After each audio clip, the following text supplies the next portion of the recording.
Remember that you are the creator. Ra describes the three main steps, and I love the simplicity of this, of the whole spiritual journey for the sincere adept, or to cultivate the discipline of the personality, or the disciplined personality. And at step one, know yourself, which is what these entities will help you do. Know your patterns, know your weaknesses, know your motivations, know your true intentions, know your belief systems. Step two, accept yourself, accept your opinions, accept your feelings, accept your fears. That's not the same as saying indulging it, right? There's a difference between indulging your belief system or accepting it as it is and witnessing it release itself. So step one, know yourself. Step two, accept yourself. Step three, become the creator. Okay, this is really my passion. There's a lot of spiritual teachings out there which are so necessary, but they're not my highest excitement to teach. But those are about self-acceptance. Accept yourself as you are. Love yourself as you are. Absolutely crucial, completely crucial. And when you get sort of past that point, and it's a dangerous proposition to even say past that point, because you do got to continue to pay attention, obviously. But when you get past a certain threshold of self-acceptance, of self-love, and you can show up for your life without fear, or with very little fear and distortion, now you are ready to become the creator.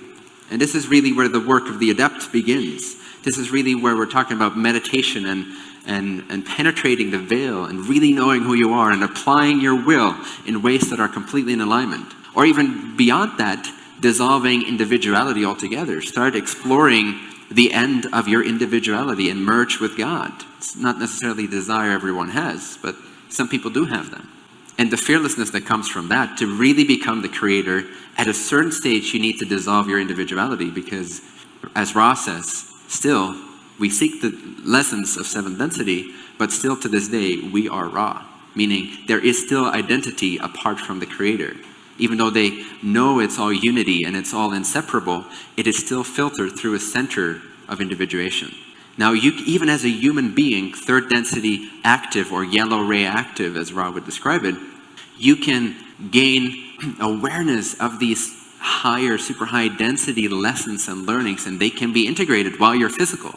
In fact, in some senses, it's easier to do because you have this great limitation. The contrast is so huge between those understandings and your everyday life experience of grocery shopping and arguing with your partner. So there's a lot that we can facilitate from this space of being incarnate in this seemingly limited reality. There's amazing things that you can realize. You can realize what's beyond existence, beyond creation as we know it.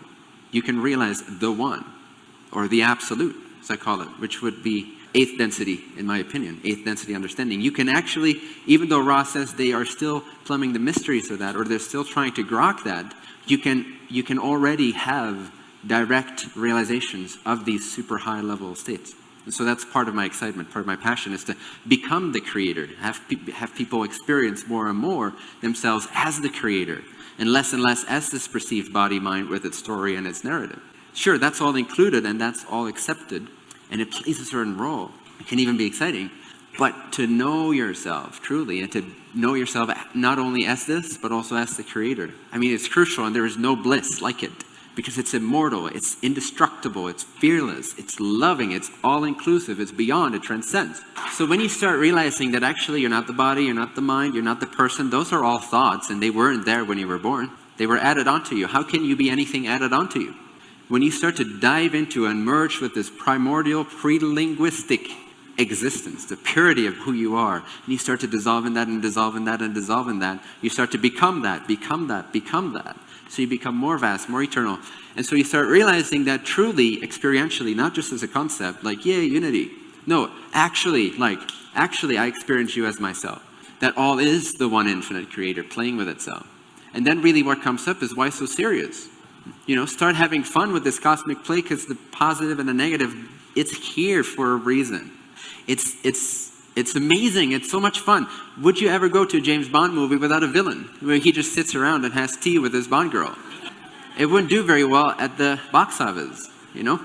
You're infinite, you're immortal, and I want you to know that. And if you don't know it, it's scary. To whatever extent you don't know it, this journey is scary, okay? And as soon as you get scared, it's a clear indication of, hey, I've got some work to do. I believe I'm the body.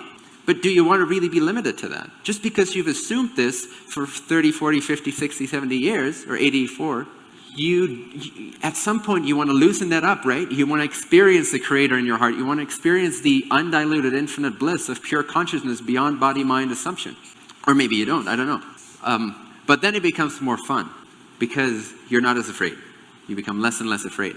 And again, then you can love and include, and you're actually just playing with these fifth and fourth density minions, because you become so aware of these types of influences more and more as you start to recognize them. And because you know yourself beyond the body-mind, generally your awareness just becomes more radial, it becomes more aware, and you start picking up on all these subtleties that everyone else seems to be missing, or they just seem to be asleep in their own personal bubble. And you start to wake up and you start to notice things and see things and feel things and sense things. And then you're able to play chess with these beings. Before that, you're just a chess piece. You're just a little pawn. But you can become a chess master, and you can actually lovingly defeat, or rather resolve, the paradox of polarities by coming from the sixth density understanding, at the very least, of unity.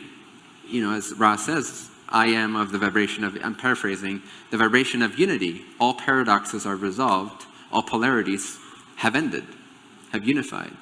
So as a separate creature, as a pawn playing on the good side, yay, disclosure, which I'm not saying that's a bad thing. That's what is needed relatively. But there's a difference between playing a game or believing that you are the character in the game. As soon as you believe you are the character in the game and you forget that you're actually there, you can turn off the television and like have a chat with someone else. You are free beyond your own character. You just have a role to play here that doesn't make you physical, that doesn't make you limited, that doesn't make you human. You're not human. You're not human. Like you're not human, but you're also not alien. You're nothing. And in that, you can comprehend everything, and that's where love can flow from, and that's where an indestructibility can come from, and that's where all polarities can resolve themselves. And that's where violence and hatred will cease in your very presence. It doesn't mean nothing can ever happen if it's relevant for your character to go through that experience, or for others to experience that in your presence, but you will literally find that things just like don't happen around you as you start activating that frequency of love, of resolving the polarities, of not feeding into that game.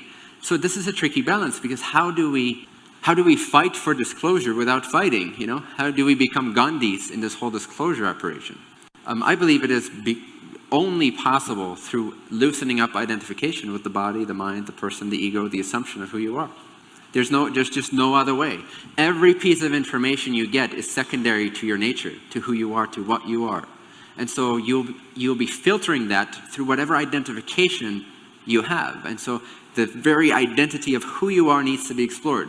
Hence, again, thank you, Ramana Maharshi's proposition. And if you have never heard of this guy before, you've heard of him twice now, so pay attention, because you do believe in synchronicity. You may not believe in me, but you believe in synchronicity. Ramana Maharshi, look him up. Okay, who are you? It's the investigation for the very root of your identity. Because every time you're speaking to someone, you have an assumption of, I'm over here, I'm this body, I'm this person, I've got this history, and I'm talking to you. Every time you're speaking, every time you're expressing yourself socially, or even without being social, you're assuming that you are someone. It's an assumption. It's not actually true if you investigate directly, using direct experience. But to do that, you need to give concepts a break. You need to take that pause, and I often say, for 2 to 5 seconds at a time, at least 12 times a day, completely seize any and all thoughts and know the existence that remains. Wake up there to that.